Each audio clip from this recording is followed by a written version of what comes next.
Mini സ്ക്രീനിലെ അഭിനേതാവായ Siddharth പ്രഭുവിനെതിരെ ഉയർന്ന ആരോപണങ്ങളുടെ പശ്ചാത്തലത്തിൽ താരത്തിന് പിന്തുണയുമായി മറ്റൊരു ടെലിവിഷൻ നടൻ ജിഷിൻ മോഹൻ രംഗത്ത് വന്നു. സോഷ്യൽ മീഡിയയിലൂടെയാണ് ജിഷിൻ തന്റെ നിലപാട് വ്യക്തമാക്കുന്നത്. സിദ്ധാർത്ഥിനെ പിടികൂടിയ നാട്ടുകാർ അയാളോട് പെരുമാറിയ രീതിയെയും ജിഷിൻ മോഹൻ വിമർശിക്കുന്നുണ്ട്. സിദ്ധാർത്ഥിന്റെ ഭാഗത്തുനിന്നുണ്ടായ തെറ്റിനെ ന്യായീകരിക്കുന്നില്ലെങ്കിലും നാട്ടുകാർ അയാളെ ക്രൂരമായി കൈകാര്യം ചെയ്തത് അംഗീകരിക്കാൻ കഴിയില്ല എന്നാണ് ജിഷിൻ പറയുന്നത്. സിദ്ധാർത്ഥിനെ നാട്ടുകാർ കഴുത്ത് ഞെരിക്കുകയും കൈകാലുകൾ കെട്ടിയിടുകയും ചെയ്തത് ഒരു ക്രിമിനൽ നടപടിയാണെന്നും ഇതിനാണോ നമ്മൾ പ്രബുദ്ധ കേരളമെന്ന് പറയുന്നതെന്നും ജിഷിൻ ഇൻസ്റ്റാഗ്രാമിലൂടെ ചോദിച്ചു. നിയമം കയ്യിലെടുക്കാൻ ആർക്കും അവകാശമില്ലെന്നും പ്രതിയെ പോലീസിനെ ഏൽപ്പിക്കുകയാണ് വേണ്ടതെന്നും ജിഷിൻ കൂട്ടിച്ചേർത്തു. മറുമായം ഉൾപ്പെടെയുള്ള പ്രോഗ്രാമുകളിലൂടെയാണ് ഈ സിദ്ധാർത്ഥ് പ്രഭുവിനെ 4 പേർ അറിയുന്നത്. തട്ടിയും മുട്ടിയും എന്ന പരമ്പരയിലും ഇയാൾ ഉണ്ടായിരുന്നു. സിദ്ധാർത്ഥിനെതിരെ അടുത്തിടെ ചില വിവാദങ്ങൾ ഉയർന്നിരുന്നു. എന്നാൽ സിദ്ധാർത്ഥിനെ വർഷങ്ങളായി വ്യക്തിപരമായി അറിയാവുന്ന ഒരാളെന്ന നിലയിൽ അവൻ അങ്ങനെ ഒരാളല്ലെന്ന് തനിക്ക് ഉറപ്പുണ്ടെന്നാണ് ജിഷിൻ പറയുന്നത്. സ്വാഭാവികമായും പ്രതിസന്ധി ഘട്ടത്തിൽ സുഹൃത്തിന് ധൈര്യം പകരുക എന്ന ലക്ഷ്യത്തോടെയാണ് ജിഷിന്റെ ഈ കുറിപ്പ് വന്നിരിക്കുന്നത്. സത്യം അധികം വൈകാതെ പുറത്തുവരുമെന്നും സിദ്ധാർത്ഥ് നിരപരാധിത്വം തെളിയിക്കുമെന്നും കൂടെ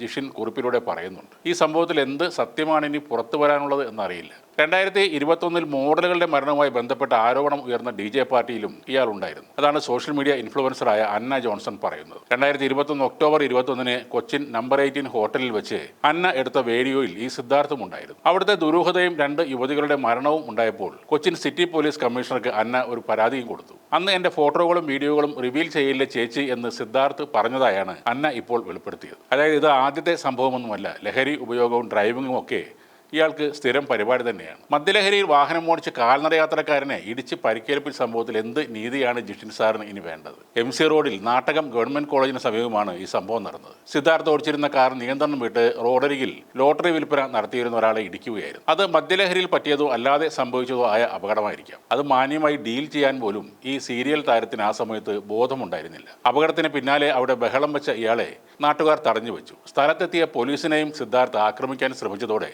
ബലം പ്രയോഗിച്ചാണ് അവർ ഇയാളെ കസ്റ്റഡിയിലെടുത്തത്. വൈദ്യപരിശോധനയിൽ താരം മദ്യപിച്ചിരുന്നതായി സ്ഥിരീകരിക്കുകയും ചെയ്തു. ഇതിലെന്ത് ന്യായീകരണമാണ് സുഹൃത്തായ ജിഷിന് വേണ്ടത്? മദ്യപിച്ച് വാഹനം ഓടിക്കുന്നത് കുറ്റകരമാണ്. അത് മറ്റുള്ളവരുടെ ജീവൻ അപകടത്തിലാക്കുന്ന ഒരു പ്രവൃത്തിയാണ്. ഇൻസ്റ്റയിൽ റീൽസ് ഇടുന്നത് പോലെയല്ല ഈ കാര്യങ്ങൾ. ലഹരി മൂത്ത് കാർ ഓടിച്ച് ഒരാളെ ഇടിച്ചിടുക, അവിടെ വരുന്നവരോട് തട്ടിക്കയറുക, കയ്യേറ്റം ചെയ്യുക, പോലീസിനെ വരെ വെല്ലുവിളിക്കുക. ആ സന്ദർഭത്തിൽ ഇവനെ പോലുള്ളവർക്ക് ഒരു സീരിയൽ താരമെന്ന ചെറിയ പരിഗണന പോലും ആരും കൊടുക്കാറില്ല. ഇത്തരം ഷോ കാണിക്കലും സംഘടനയും ഒക്കെ സീരിയലിൽ കുഴപ്പമില്ല. എന്നാൽ അതുമായി നാട്ടുകാരുടെ മുന്നിൽ ചെന്നാൽ, പ്രത്യേകിച്ച് മദ്യപിച്ച് വാഹനം ഓടിച്ച് ഒരാളെ ഇടിച്ചിട്ട് ചെന്നാൽ ചിലപ്പോൾ കെട്ടിയിട്ടെന്ന് വരും. നാട്ടുകാരെ തല്ലിയാൽ തിരിച്ചും കിട്ടും. അത് സ്വാഭാവികമാണ്. ഇനി വേണമെങ്കിൽ ഈ കടുത്ത അനീതിയിൽ പ്രതിഷേധിച്ച് മലയാളത്തിലെ സീരിയൽ താരങ്ങൾക്ക് സമരം ചെയ്യാം. അതുകൊണ്ട് ഇവിടുത്തെ ജനങ്ങൾക്കോ സീരിയൽ പ്രേമികൾക്കോ ഒന്നും സംഭവിക്കാനും പോകുന്നില്ല.